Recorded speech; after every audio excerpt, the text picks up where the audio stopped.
Welcome to the Australian Property Investment Podcast with your host, Aaron Christie David. Each episode, we ask an expert to share their key insights for aspiring investors to make confident property choices. G'day everyone, my name is Aaron Christie David and welcome to the Australian Property Investment Podcast, where each and every episode we bring in someone that I call best in breed, someone who knows what they're doing, who's a bit of an expert in their trade as well, and on top of running a mortgage broking business. The reason behind this podcast is we had a lot of questions from our clients, new clients, potential clients, and we want to use this as a way to answer those questions in a format that you can absorb and listen to in your own time as well. And in today's studio, I've got a very good friend, personal and of our business as well, and a great guy, Greg Soster. Welcome to the studio, mate. Thanks, Aaron. You're a great guy too. And if I could blush, I would. Mate, it's, for those that don't know, Greg Soster, you run a business called Outside Space, which is you run a landscape design business. And what we want to get out of today's episode, it's a little different, right? So when people think about investing in property, they're thinking, how do I add value by developments, or how do I get a buyer's agent, or how do I get as much equity as possible? How do I borrow more? This is a very different, I guess, shift in the style. But to me, it's one of the most fundamental parts of investing in property, which is the land component, which often gets overlooked. Definitely. Yeah, and that's something we want to have a chat about. But before we kick off, something that I call the 3 Ps, a little bit about yourself personally, yes, professionally, and property side, because I know that you've bought property and you're into that side, but kind of go back to the start and say, look, take us through the Greg Soster journey. Well, for me, I actually started in construction, so building and construction, and it kind of morphed into going into landscaping purely. It wasn't by chance, but it was an opportunity where I was in the family business, and my father was quite entrepreneurial as well in the building space. So long story short is my dad bought a fencing business, which he grew and made it one of the largest in Sydney back in the day. Wow. But I worked for the family business, and there was an opportunity, well, actually not opportunity, but people kept asking us, why are you here? Can you do some garden work? And we said yes, and we got landscapers in to do this type of work. And it ended up being that I said to my dad, maybe this is something we should do full time. And he's going, no, stick to our own. That sounds like a very good dad there. Stick to our own. And I went, righto. So long short, I actually went back to study on my own time. Yeah. And got all my credentials and just had them sitting there and ready to go. So, and then went to design school. Didn't complete that because of personal circumstances. But love design, love architecture, still love all that type of space, and ended up going and opening and starting a landscape construction business purely on the back of our expertise. Yeah, great. So where do your services start, and where do you kind of finish? Do you do the construction side? So take us through, go to woe. So normally our certain market is mid to high end type of work, so architectural landscapes. Yeah. Yes, we do the basic stuff, which is fine. It's not, it's not our bread and butter. My expertise is in the technical. Yeah. And where I'm a qualified builder. I'm a licensed carpenter. I'm a licensed structural landscaper, which is very important for people to have those licenses if they're doing structural work. Yeah. And then I'm also a licensed pool builder as well. Unreal. So, pardon me, the credentials are really important for doing particular work, especially down in our space. Yeah. As you know, a lot of people can do DIY landscape, do DIY building works, whatever they want to do. But it's evident to see that type of work is DIY. If you want a professional, you pay for a professional and you do the right thing. So that's where, design is really important.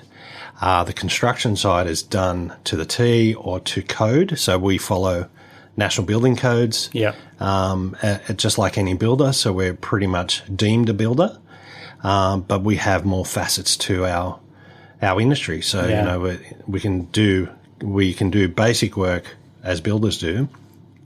But the added bonus, I guess, for us is we do the horticultural, we do all the green stuff. Yeah. And that's where it comes in, having a professional, especially in the property market, especially in just residential or commercial, it doesn't really matter what space. But it really, it's very, very important to have someone who is skilled. Yeah, excellent. Especially, and for design, that is, and that's probably the deal breaker. If you don't invest in a design, things can go wrong. Planting trees in the wrong spot. Spot on. Yeah. You might like that, might like all those plants in those areas. And, from a climatic condition, you've just invested all this money and they could die within a week or, die within a month. So having people know their stuff is really, really important. Absolutely. Personal side? Personal side. Well, I'm married. Yeah. 2 children, just starting early teenagers. Yeah. My son's in year 9, my daughter's in year 7, so everyone's in high school, so that's really interesting.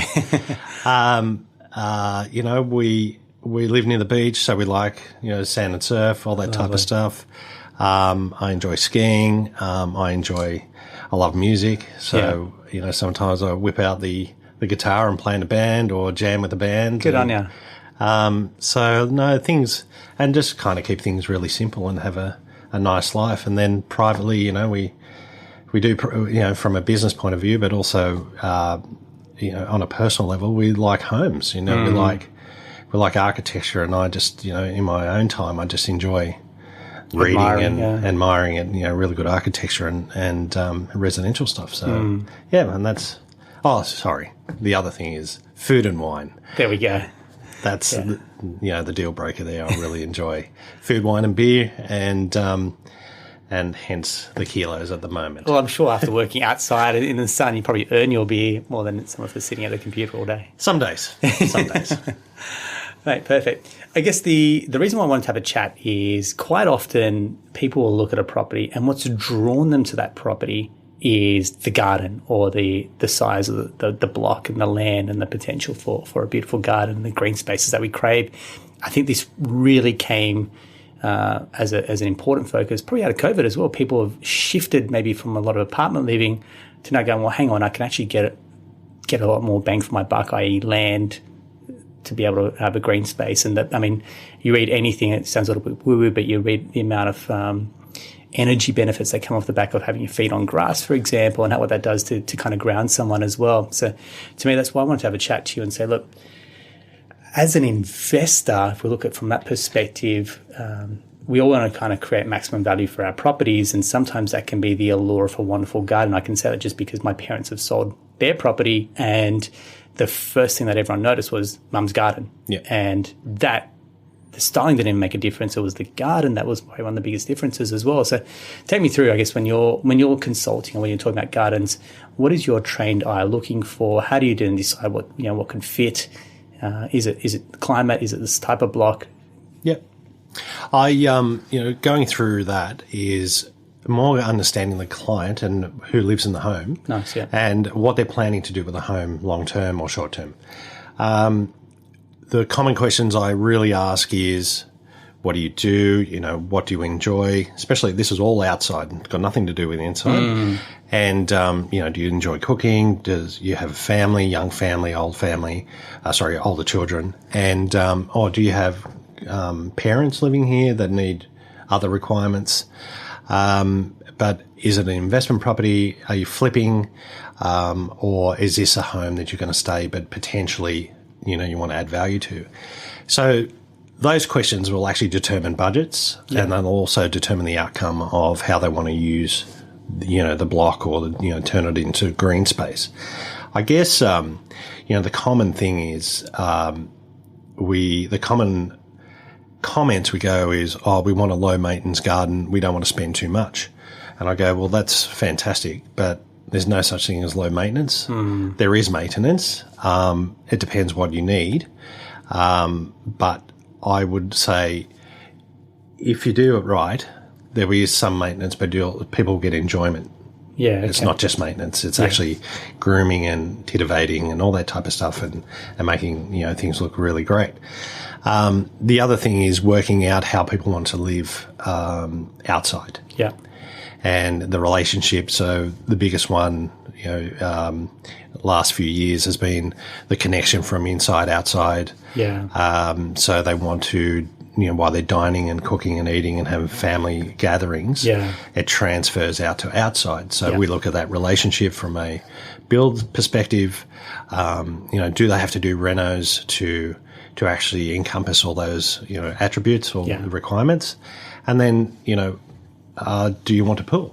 I mean, that's the biggest craze at the moment is pools. It's going gangbusters, and from a prefabricated pool, there's a 6-month wait just on just getting a pool prefabricated in a factory or manufactured. So there's lots of that almost talks to timings, which we'll probably come to in a second. And planning, but going back to your original question is. Yes, budgets play a big factor in this, and I kind of stress that the budget is not. It is important, but it's also what do you want to achieve the end result. Yeah, and if you want a showpiece garden, then you have to invest money. Yeah, because that's all you kind of have to do. You just can't plonk plants in and think things are going to work out fine. The other thing is the question we want to ask is, if you're going to stay here for a long time, then invest money into your garden, because you'll get the investment will outweigh the spend, really. Yeah, okay. Is it a case of like pulling what I call pulling a piece of string on your shirt, which it just keeps going? Because I mean, I don't know if there's a rule of thumb around budgets, for example, when you say, look, you're going to be here for quite some time. Do they start small? Do you encourage they start small and then you can grow big, or do you just go, hey, look, if we're going to do this once, do it right, and for example, let's just go all in? What's your thoughts? From the residential space, if it's budgetary driven, then we look at what needs to be done. Like if there's any band-aids or things that need to be fixed straight up, then we do that.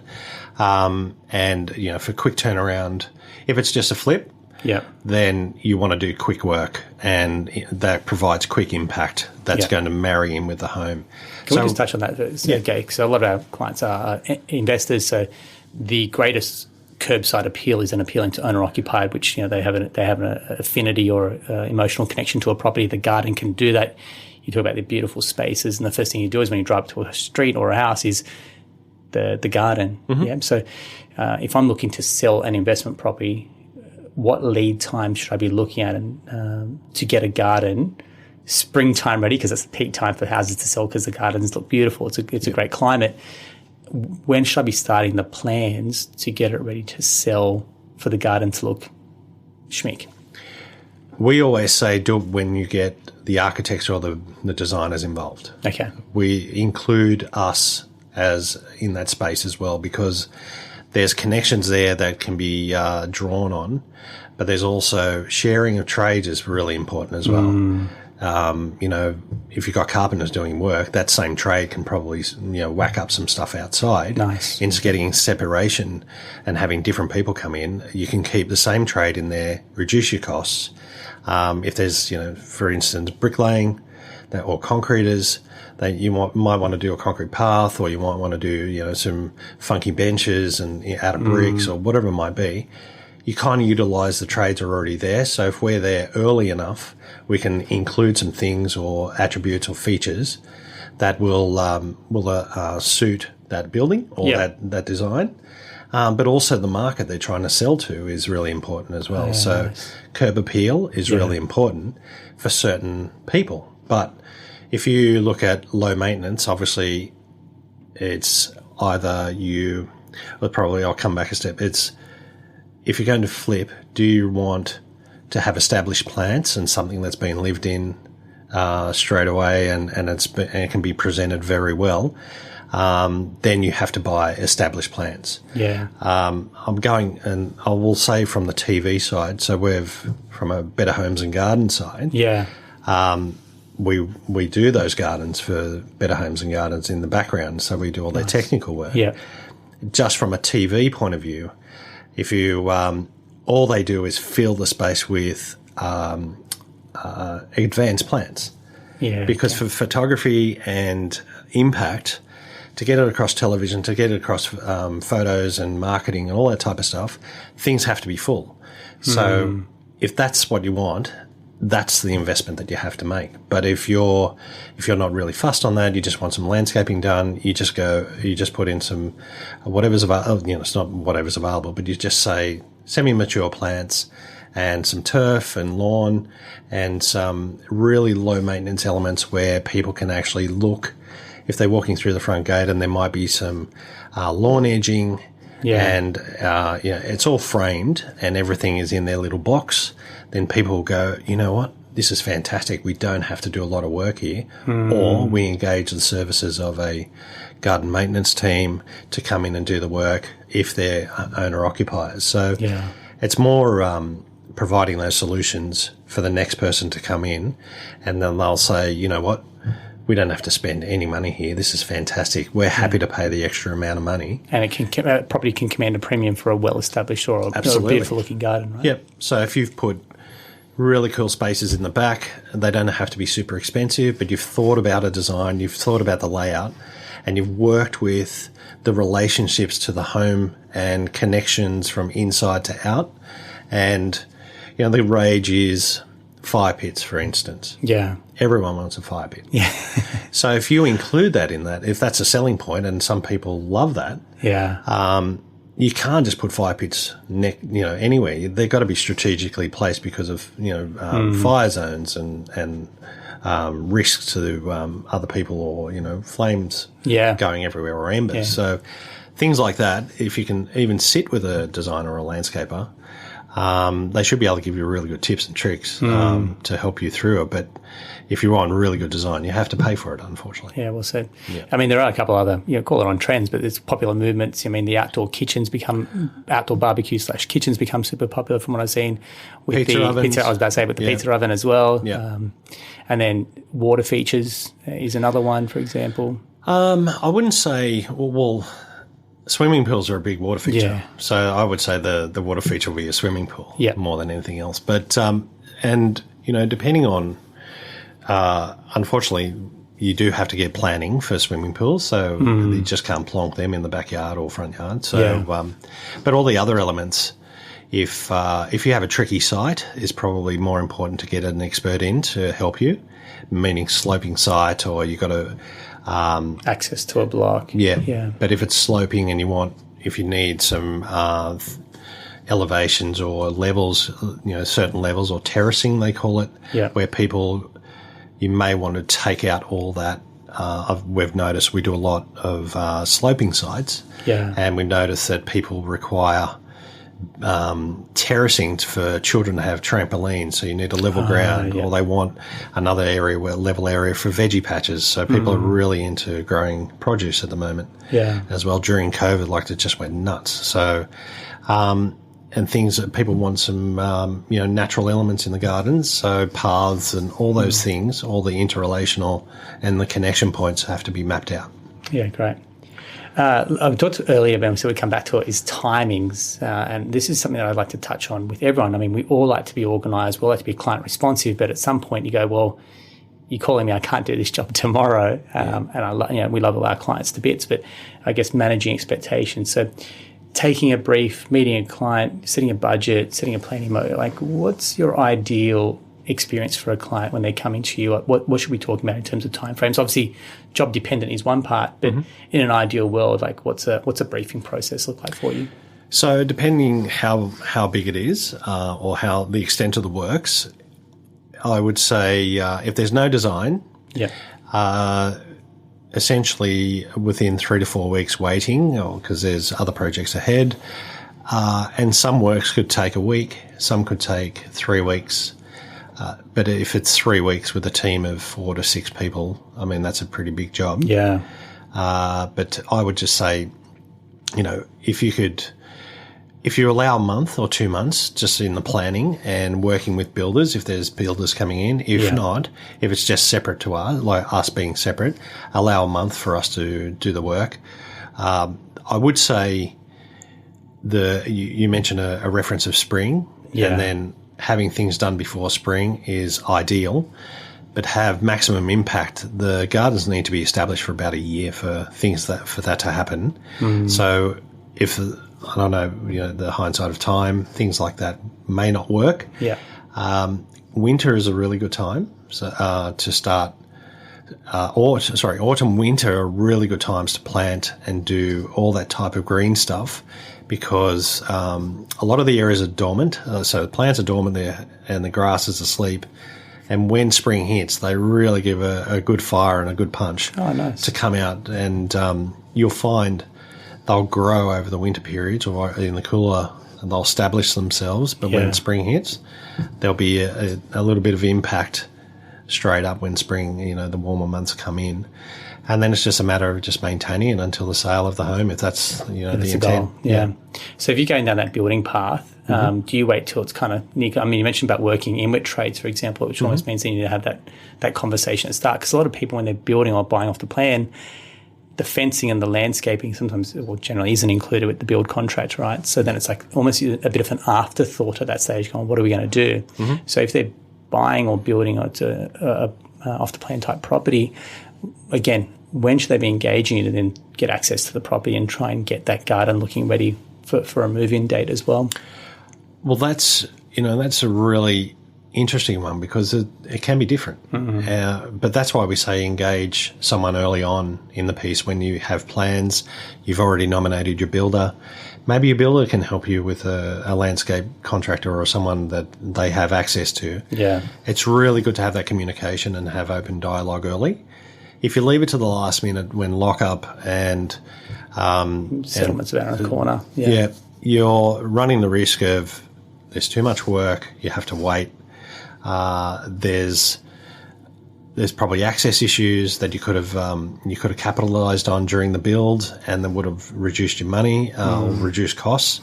There's that's why we just say have a conversation with some people like us to say, look, we're planning to do this. What are your thoughts? Can we have a meeting on site and just go over the brief and say, look, we're not ready yet. If they're good operators, they'll say, look, we're not ready, judging by the design or how this is going to work. You don't need us until lock up or until you move in. The other thing is, if it's not a flip property and people are moving into their home, we also ask, is it really, really important for you to have the landscaping done straight away? If you're planning to stay here for a couple more years, we always say live in the home for 12 months and get to understand your home the way you live, instead of spending money or doing things you think you've seen on Instagram or in a magazine. They may not work for this property that you want to live in. And it's subjective, or it's actually, it works. Everyone's a different animal and they have to live in their own space. And work with things that they want to work with. And, we've come to projects that they've built things and they just go, we hate it. We should have lived here for another 12 months just to work with it. And we go, yep, that's okay. So, look, sometimes that can't happen. We understand. But if you treat it really slowly and live in it, then, gardens grow. They continue to grow. Once a home is established, that's it. You can't really do much. Like a building, once it's up, it's up. But we have the flexibility of moving things around and watching things grow and increase and do whatever they need to do. So unless they're hard elements like concrete or, pizza ovens and stuff like that. So, Beautiful. I hope I answered that question. Yeah, absolutely. Yeah. To me, we go back to the start. It's almost full circle. We just come back to the power of an outdoor space, and it's not just the outdoor space. It's what you do with it, and then how you're going to live in it. Whether that's for a tenant, and the tenant you may want to have a tenant with a fairly low maintenance property because they're the ones maybe having to mow the lawn, versus being in their own home and it's your own house. And like you said, you're going to be in it for quite some time. Maybe you're just starting out with a young family. Maybe you've got older kids and you're either time poor, or you've got a specific idea on how you want to use that outside space as well.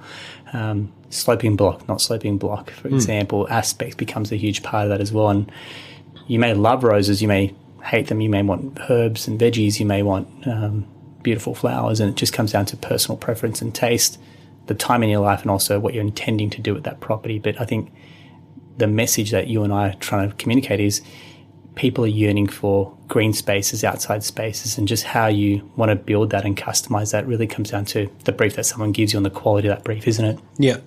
But they should rely on a professional, landscape professional, to give them guidance as well, and what works and what may not work. Yeah.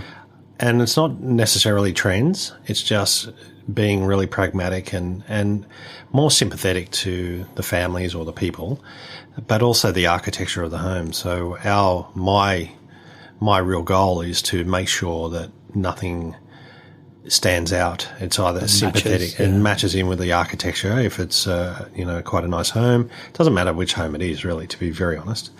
Townhouses, some of the layouts are really weird, and you kind of try and maximise the space, and you've got to maximise and utilise what you have. And with sunlight is massively important for things that need to, for people to actually interact in outside. Yeah.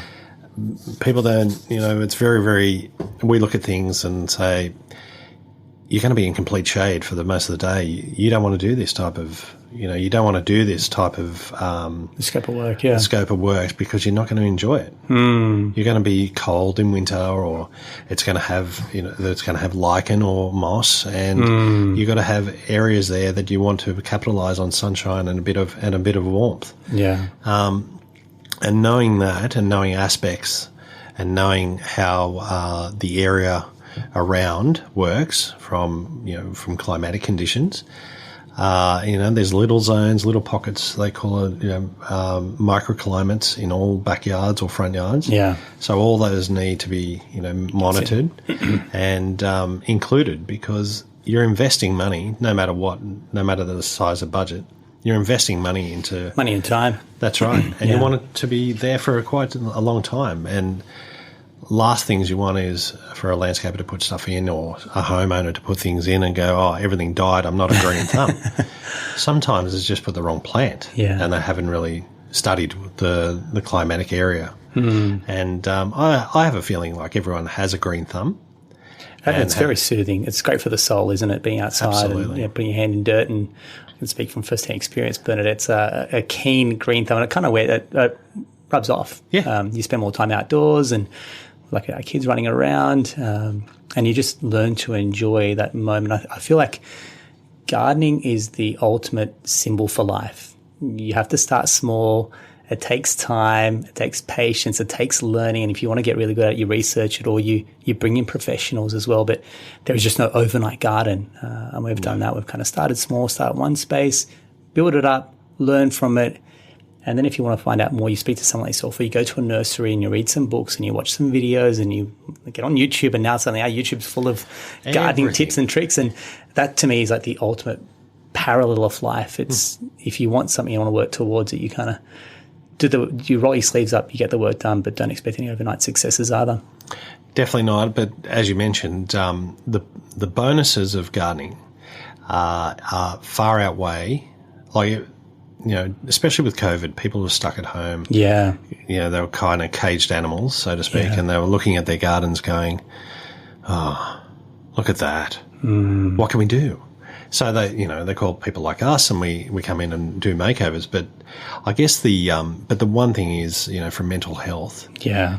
I'm a firm believer that gardens actually contribute to betterment, or quite a great mental health perspective. They just soothe and calm yourself. If you have the opportunity to take your shoes off and wear bare feet on lawn, just the ground, and having close to nature, and just having everything, even timbers, like natural timbers, and just wearing bare feet and walking on a deck in natural timber is also amazing, like an amazing feeling. And but playing in gardens and just even sitting in gardens, you don't even have to do garden. Like, you don't even have to tinker with the garden. I mean, it's like if you sit out sitting at the beach and just watching the waves come in, and the sound and the aura of it just does something for the soul, where being in a green space does the same thing as well. And just changes the whole headspace. just sitting in the garden. And then, that could be relief time for lots of people. Yeah.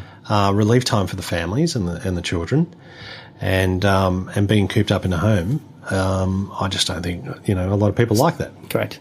Yeah, spot on. Yep. So that's my thoughts on that one. Mate, very valid thoughts. And thanks very much for sharing your knowledge, man. I really appreciate it. That's why we wanted you in here, because you're after knowledge. And if you want to get in touch with Greg, we'll include the details for Outside Space and Greg's business there as well to check him out. And I know you got some beautiful pics on your socials as well, mate, which is wonderful. And also Better Homes and Gardens, which we'll keep an eye out for you behind the scenes on some of those as well. No, not so much. Not so much anymore. Yeah, very nice. Thank you very much, Greg. That's a wrap for this episode of the Australian Property Investment Podcast. I'm your host, Aaron Christie David. If you found that helpful, give us a thumbs up, subscribe, or give some feedback as well. I'd love to hear from you. Until next time, take care.